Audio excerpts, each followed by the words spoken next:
तो स्वागत है एक बार फिर से आपका मेरे चैनल पर लीगल हित 127 पे।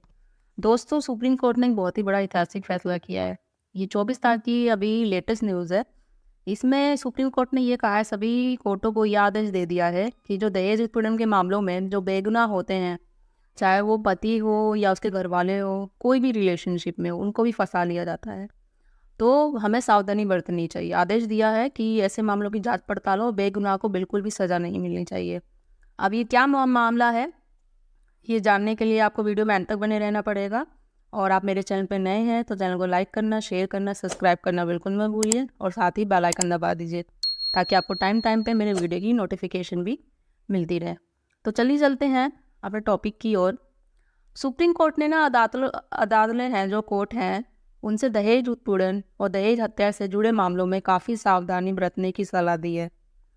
कानून के दुरुपयोग के मैनेजर शीर्ष अदालत ने कहा है कि ऐसे मामलों में ये ध्यान रखना चाहिए कि कोई भी बेगुनाह परेशान ना हो। अब ये नई दिल्ली का ही मामला है। अगर आपसे पूछा जाए कि 2-4 ऐसे कानूनों का नाम बताइए जिसका सबसे ज़्यादा दुरुपयोग होता है, तो जवाब में दहेज उत्पीड़न से जुड़ा कानून शायद ही किसी की लिस्ट में जगह पाने से छूटे। इस कानून को पति के घरवाले और रिश्तेदारों के खिलाफ हथियार के तौर पर इस्तेमाल किया जाता है। गुनाह किसी का भी हो, लेकिन घर के हर बालिग सदस्य को आरोपी बना दिया जाता है। जमानत भी मुश्किल से होती है। कानूनी के दुरुपयोग को लेकर समय समय पर अदालतों में चिंता भी जताती रहती है।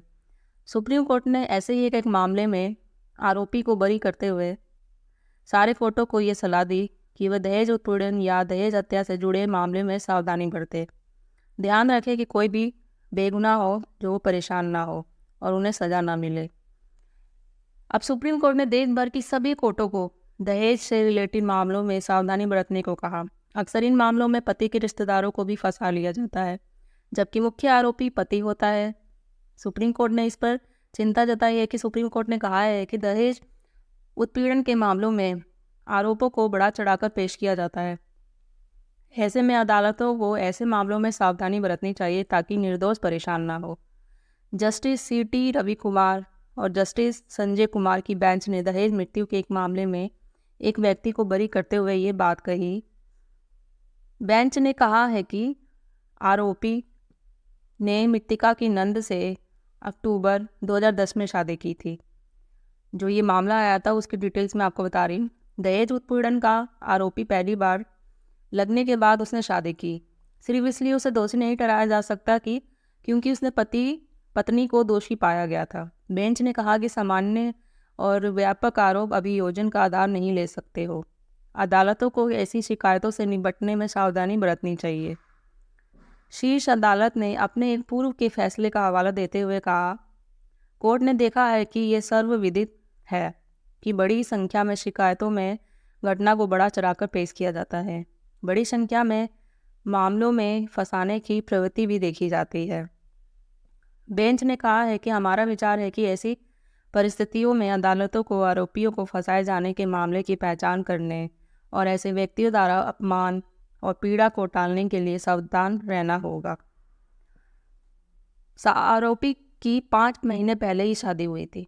और उसमें सर्वोच्च न्यायालय अदालत ने कहा है कि आरोपी के मुख्य आरोपी मतलब पति की बहन से अक्टूबर 2010 में शादी की और जिस दुर्भाग्यपूर्ण घटना के कारण महिला की मृत्यु हुई वह परिवार का रिश्तेदार बनने के 5.5 महीने के भीतर ही हुई।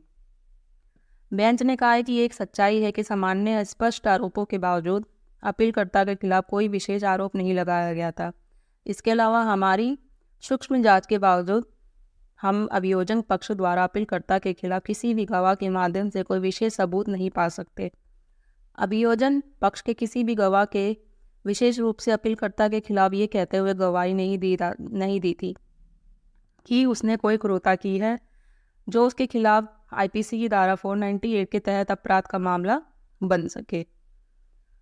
आरोपी का एक दोषी रिश्तेदार है तो इसका मतलब ये नहीं कि वो भी दोषी है। बेंच ने कहा है ऐसा भी कोई मामला नहीं है कि प्राथमिक से पहले अपीलकर्ता के खिलाफ कोई शिकायत दर्ज कराई गई हो। इसे अगर डिटेल्स में लिया जाए, हम पाते हैं कि अपीलकर्ता के खिलाफ ये मानने के लिए कोई सबूत नहीं है कि उसने आईपीसी की धारा 498 के तहत अपराध किया है।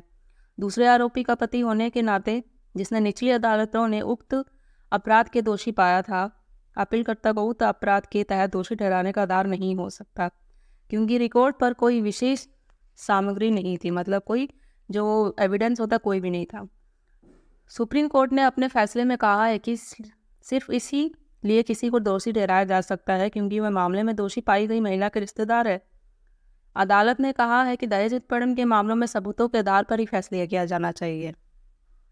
अब ये मतलब कहते हैं ना लोग दोस्तों कि इस केस में ये हुआ कि वो मृत्यु हो गई, अब भाई वो उसका रिश्तेदार है, सबको फंसा लिया गया, अब ये उसका सिर्फ रिश्तेदार है, उसको भी आरोपी बना लिया जाए, तो ये कोई बात नहीं हुई। मोस्टली सभी केसों में ऐसा ही होता है। जब भी कोई लड़की की तरफ से, पत्नी की तरफ से 498 का केस किया जाता है तो महिला यही करती है कि भाई ये पति को तो फंसाएगी, सास ससुर को भी फंसाना है, चाहे वो सच केस हो 498 का या झूठा हो, तो साथ साथ जो भी उसके रिश्तेदार होंगे जो उस समय अवेलेबल भी नहीं होंगे, उधर घर पे भी नहीं होंगे ना, चाहे वो इंडिया में भी ना हो, बाहर भी होंगे, तो वो उनका नाम भी ले लेगी कि भाई पूरे परिवार को फंसाना है। तो ये कोई सेंस हुआ ही नहीं, क्योंकि पहले कोर्ट भी यही देखेगा कि अगर भाई कोई आरोप लगाया गया है, 498 का केस भी है, चाहे वो छोटे मोटे किसी भी ऐसे कोई रीज़न भी ना हो जो डेली यूज़ किए थे वो भी डाल दिया जाता है, अगर कोई बड़ा रीज़न भी हो 498 का, सीरियसली भी होता है, तो उसमें कोर्ट देखेगा, सबूत देखेगा कि क्या है क्या नहीं, और जिसने आरोप लगाया उस पर है। अब जो कोई है ही नहीं, अब ये थोड़ी ना कोई रिश्तेदार है तो भैया तुम उसको भी फंसा लोगे, कोई सबूत लेकर आओ, गवाह लेकर आओ, तो जभी तो कोर्ट भी मानेगा ना। तो आप जो चाहोगे उस हिसाब से तो नहीं फैसला होगा। तो इसी पे सुप्रीम कोर्ट ने बिल्कुल क्लियर कर दिया कि ऐसा बिल्कुल नहीं होगा। अगर वो रिश्तेदार है तो उस बेस पे आप उस पर 498 का उस पर भी आपको उसको भी आरोपी बनाओगे, तो ऐसा नहीं होगा। जो है उसके खिलाफ आप सबूत लेकर आओ, तो जब भी उस पर कार्रवाई होगी, नहीं तो बिल्कुल नहीं होगी। दोस्तों, ये सुप्रीम कोर्ट का फैसला है, जो आपको कैसा लगा मुझे कमेंट में करके ज़रूर बताइएगा। ये नई न्यूज़ आ रही थी, मैं जो सुप्रीम कोर्ट ने भी 24 तारीख को ही दिया था सारे कोर्ट का आदेश, तो मैंने सोचा आप तक ये आपको मैं पहुँचा दूँ। और आपको मेरी वीडियो कैसी लगती है कमेंट में करके ज़रूर बताइएगा। और आपने मेरे चैनल को अभी सब्सक्राइब नहीं किया है तो सब्सक्राइब भी करिए, लाइक करिए, ज़्यादा से ज़्यादा लोगों तक शेयर करिए, ताकि और भी लोगों तक पहुँचे और उन्हें भी हेल्प मिल सके। जल्दी मिलती हूँ मैं ऐसे ही के इन्फॉर्मेटिव वीडियो के साथ, तब तक के लिए थैंक यू।